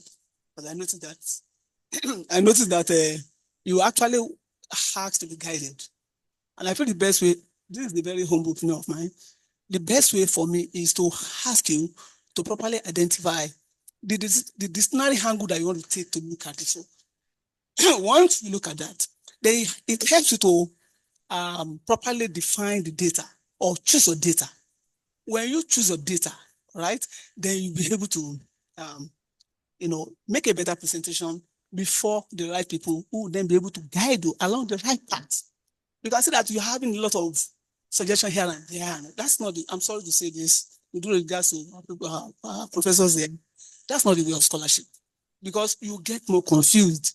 For instance, when I don't want to mention, when somebody was talking, I was talking to my guy that I said, look, and that data has just been provided.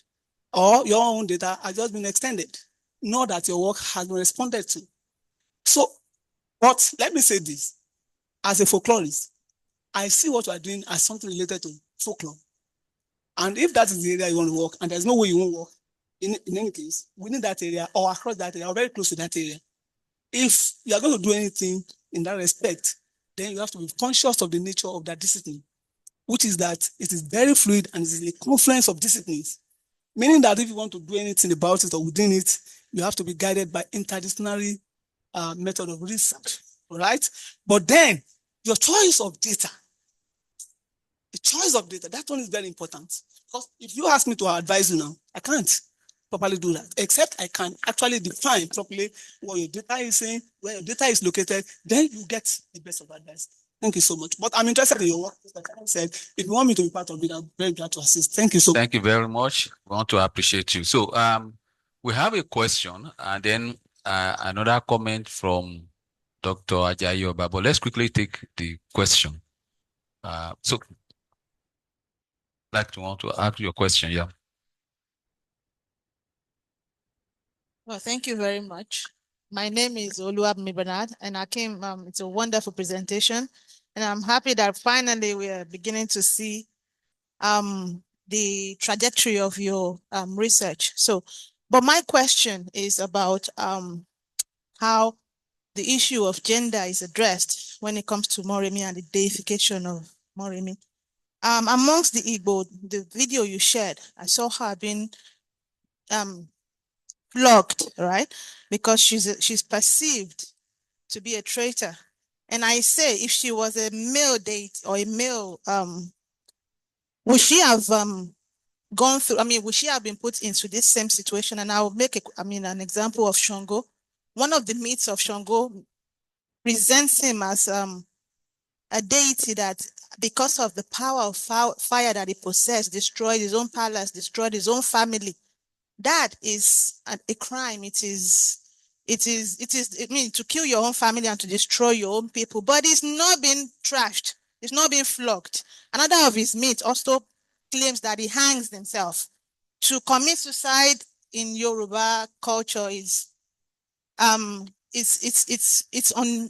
be taken to the forest of the to the Igualale to be buried, in the most unceremonious ways possible, and he's been worshipped. So if Moremi is a male deity, would she have been put through the same thing she's been put through by the Igbo people? I think these are some of the questions you probably would want to ask or maybe address when it comes to the gender relation and patriarchal structure of the Orisha worship amongst the Yoruba, and what is considered deified and not deified, and what is considered able to ascend that big stool.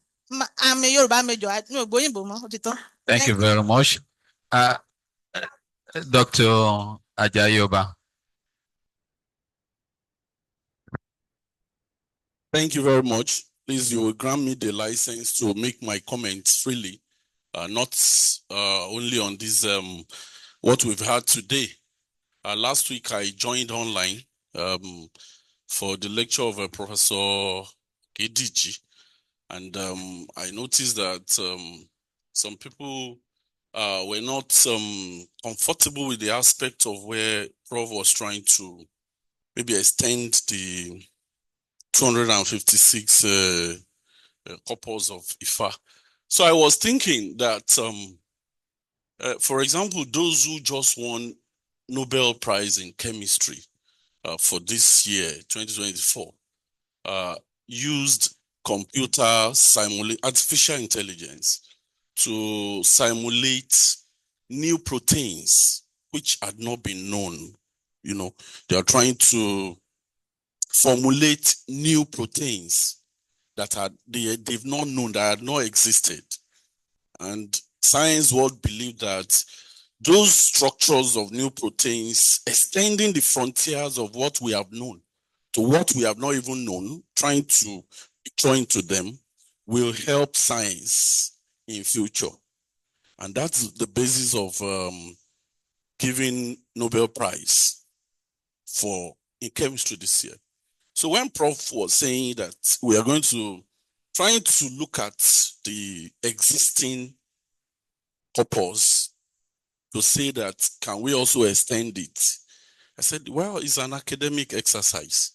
Yeah, I listened to you, your comment, and then also, one Baba did that. Say, okay, the 256 has everything inside it. So I think Prof should have the license to want to extend, at least going into the future. Okay, that's one. On the lecture, it has thrown up so many ideas today, this lecture. And I believe you have learned as a PhD, maybe you are also going to look at some other direction now, which you've not had before or looked into before. When Reverend said Ifa was consulted, when even Christianity was welcomed to Ife, I said not only in Ife, when David Indra, Enrica, and all of them got to Ibadan, they met people like Ogumola, Ajayi Ogboriefon. They were not Christians, but they were the one that welcomed the missionary and also gave them places. They did not say, no, with your religion, go away. So they welcomed them, and they are still coexisting today, all the religion. And from the work of Samuel Johnson, which is the story we have been used to about Moremi, which we also grew up watching, Duro Ladipo, Moremi Ajansoro.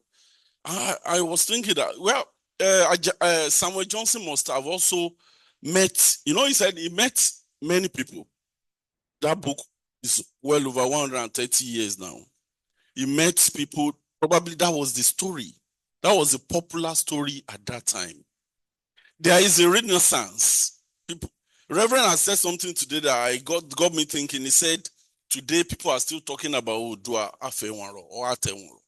So I was thinking within me, is that challenging?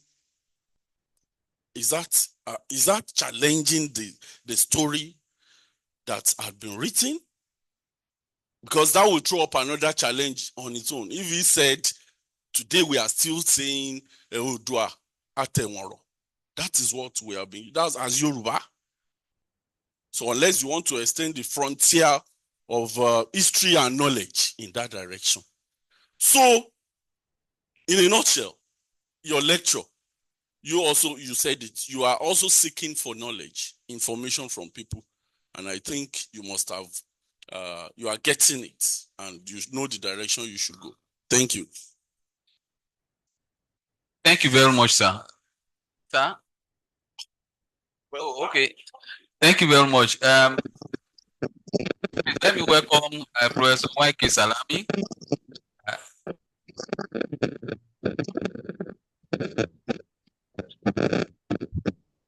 Well,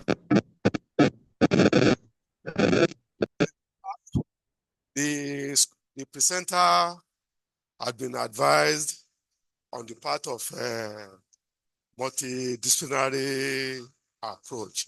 But by the time you are presenting your paper, you identified some issues that needed clarification. One was the one about the source of where he took his pledge. Is it from a similar, is it from Ifa? I think the Venerable's answer had already blended the two together so that Ifa and Esimile will be relevant. There is the one of the origin, is it of Ife? No, concerning those, there was the question of historicism that Dr. Lawa already mentioned. But I think that you may want to also appeal to hermeneutics.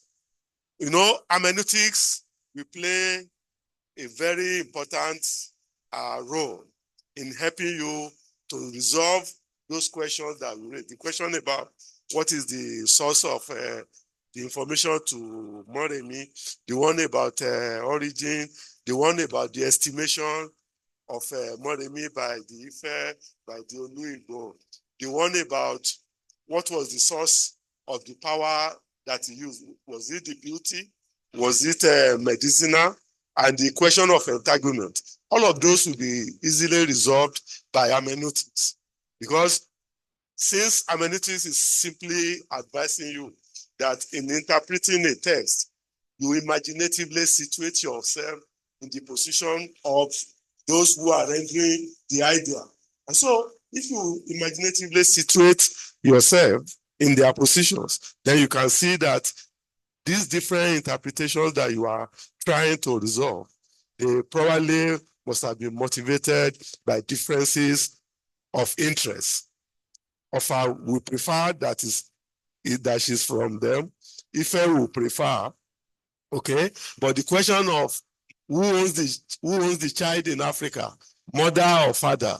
So if I may want to claim that, and the other people may say, well, Yalo Lomo, mother has also. So hermeneutics will clearly help you in resolving those problems that look like paradox. And concerning the question about Oduduwa Ateworo, and my brother was asking whether Venerable is trying to extend. I think since early 80s or so, Professor Akinade has a paper in a journal called Africa, the origin, Oduduwa and the origin of the Yorubas, the mythical account and the historical account. Ateworo is the mythical account, and that's the real historical account. Thank you.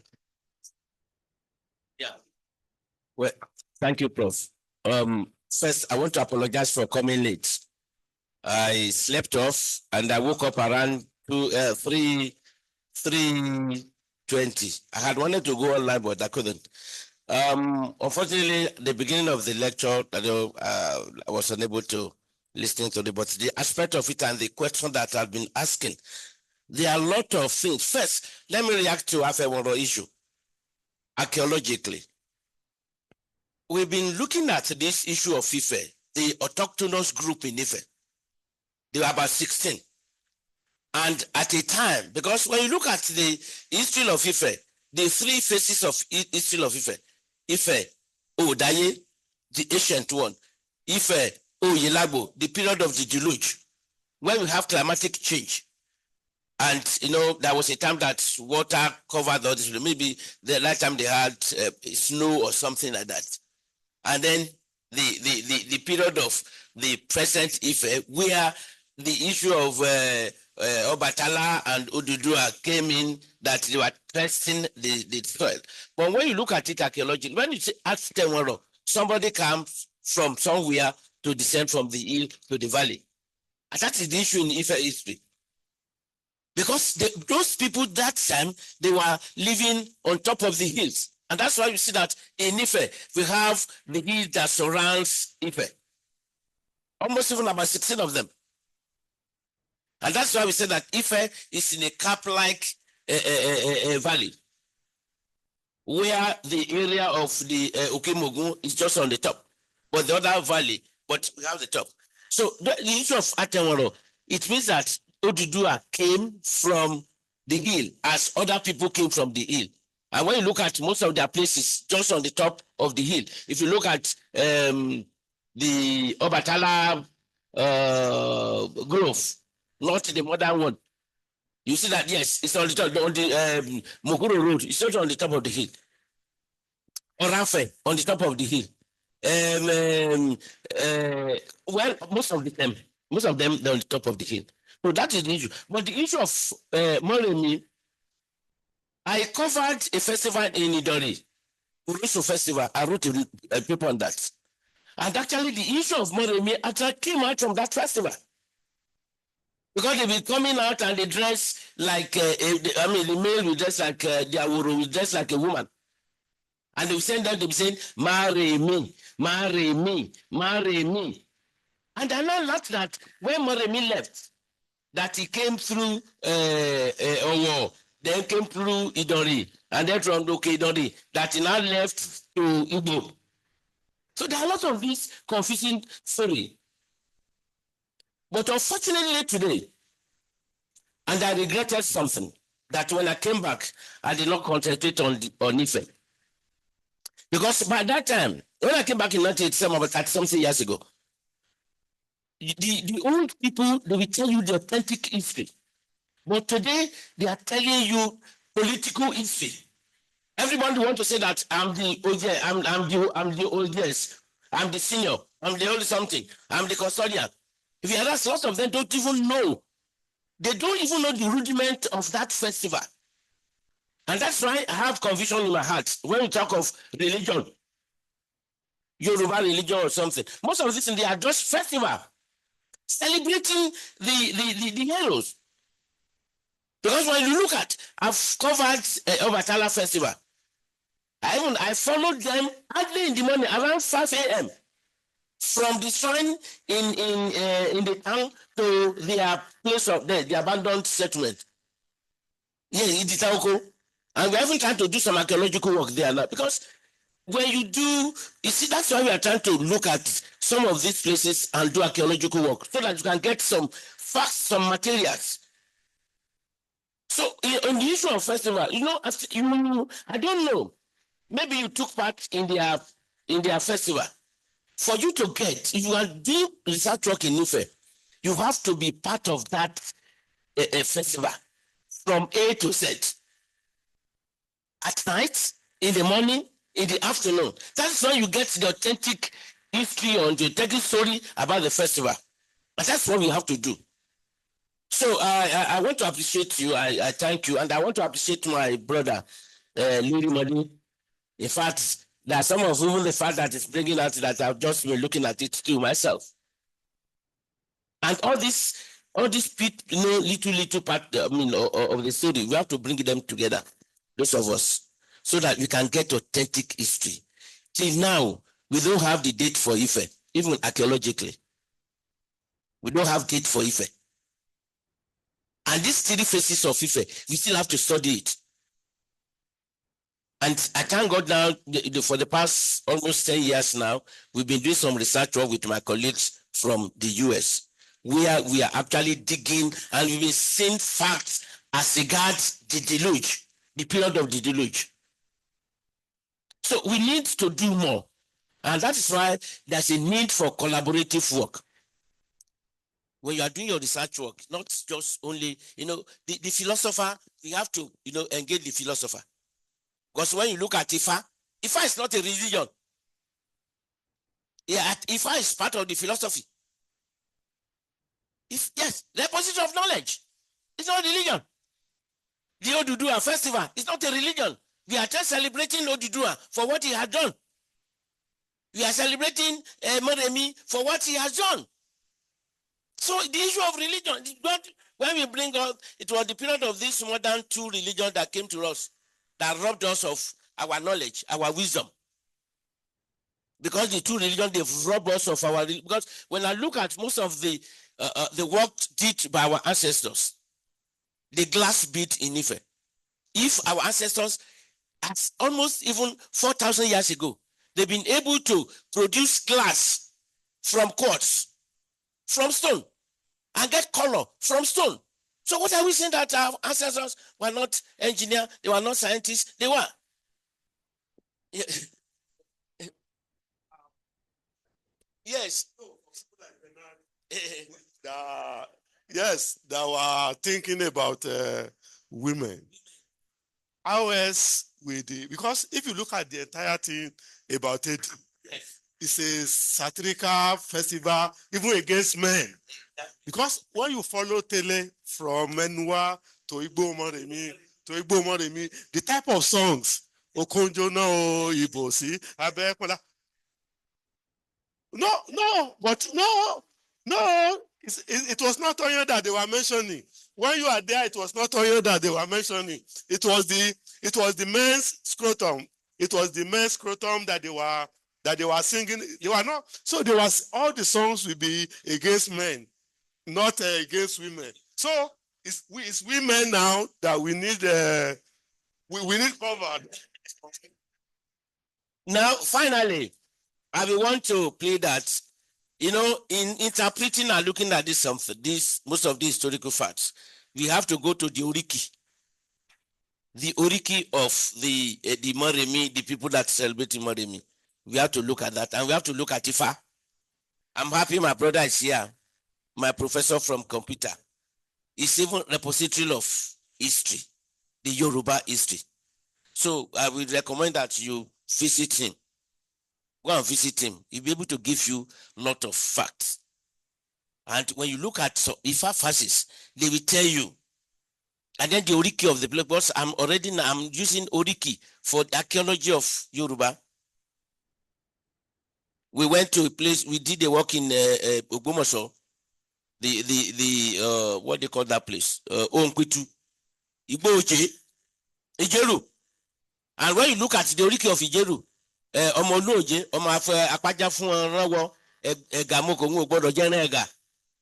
And interestingly, when the mother of Professor Olorode died, and we went there, and when they were digging the burial ground, I just saw the skull of dog.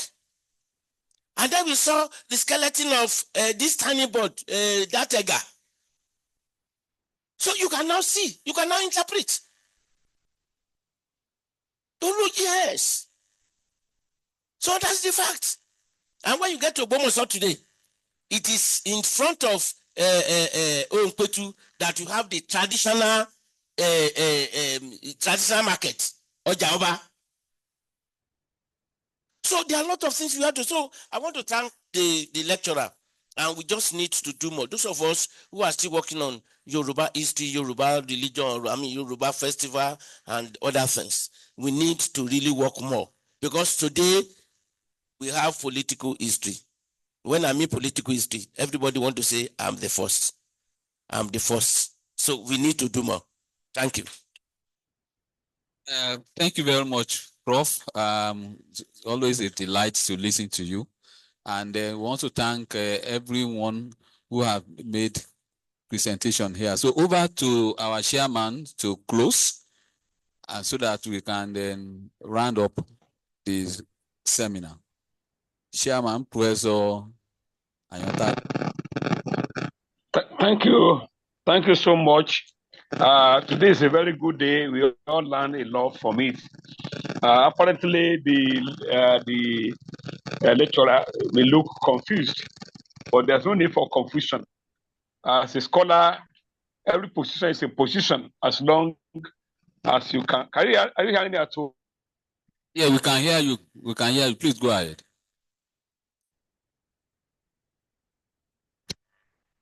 Immediately you ask whether we are hearing you. That's when we now did not hear you again. So on that note, while he comes back, if he comes back, we'll give him the few minutes to round up. But on that note, let me first of all appreciate our guest speaker today, Akim Adagbada Adewusi, Adewi, sorry, who is on his PhD, and you see his Esiki. How are you?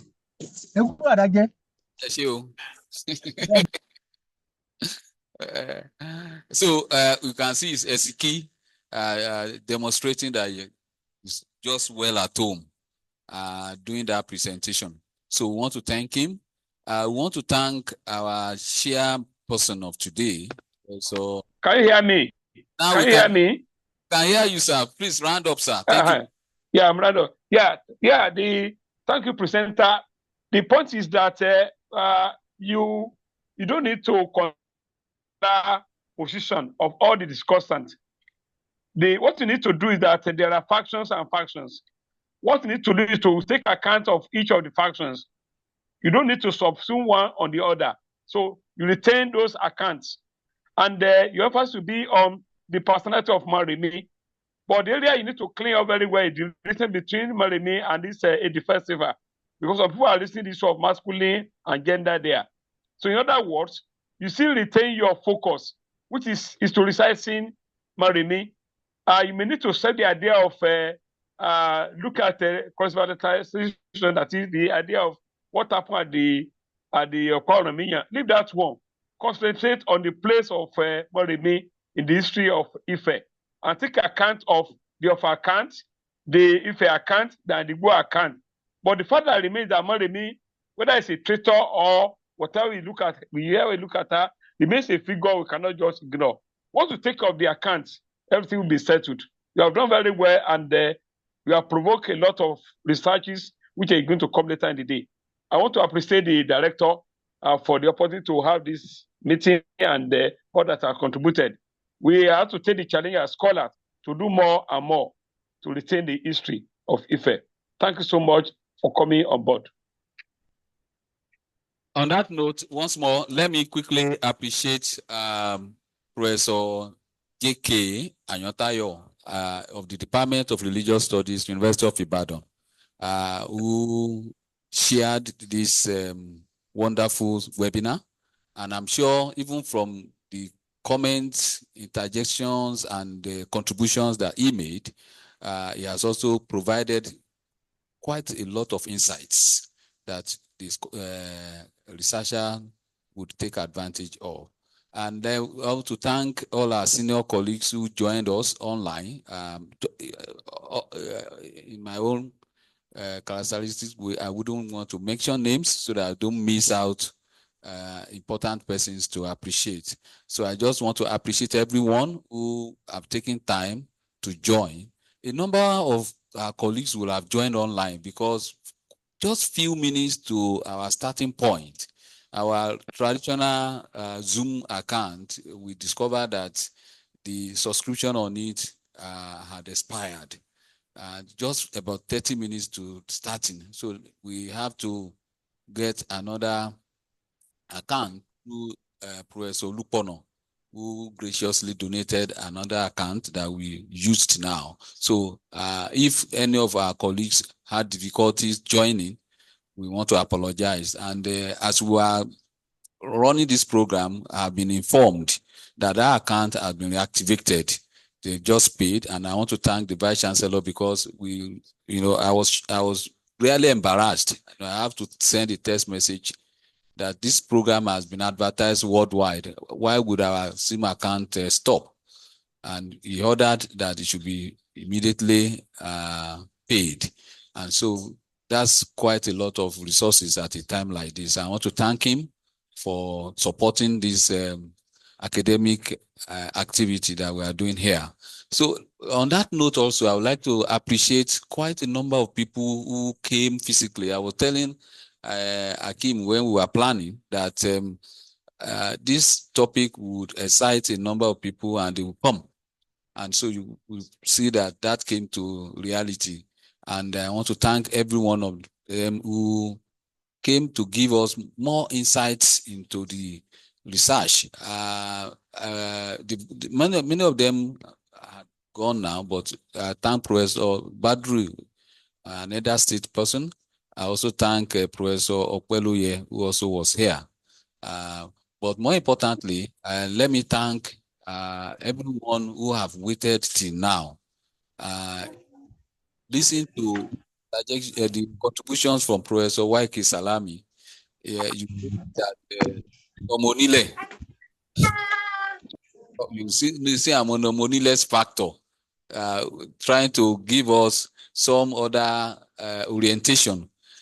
So I'm sure one of these days I will invite Oga to come and give us his own account of Ile-Ife, which I'm sure we all enjoy. Let me thank Professor Adisa Ogunfolakan also for he first of all joined online, and when he found out that online was not comfortable for him, he ran here. So, Baba, you are welcome. Professor Odejobi, as usual, he will not miss any of our webinar. Prof, thank you very much for coming at all times. My colleagues who are my colleagues in the Institute of Cultural Study, Dr. Oladoshu, Chief Tolumade, Dr. Ajayoba, Baba Wole Alade, quiet but loaded. always there, and Dr. Lawal, and my program officers, Dr. Motosho, Dr. Mrs. Oladoshu, and many others. I don't have to be mentioning names. I want to thank you very much. I also want to let me give a round of applause to our technical team who made all efforts from 10 a.m. They've been on knees to make sure that we had a very wonderful event. So I want to thank you. Our next okay. So they are celebrating themselves. Okay. Our next program will be next week, because like I said, this October is fully loaded because we want to round off 1 year of the webinar from November 2023 to October 2024. So we want to conclude 1 year, and the essence of loading this October is to clear off all our papers on ground so that we start afresh in November. And then all the papers that are being presented today, we will put them together into a publication that will come up before the end of the year. And so next week, we are having another important lecture by Oluwabumi Bernard from Ghent University, who will be speaking on hunting waste, religion and the perception of bodily waste in Yoruba. I'm sure it's also going to be another grand event. I believe strongly that we can do much more successful than we have done today, next week. So I'm using this opportunity to invite everyone to be ready for next week. It's going to be another wow. So on that note, I want to thank you very much for coming. I appreciate you. God bless you. Let me turn to you. Jesus will bless you.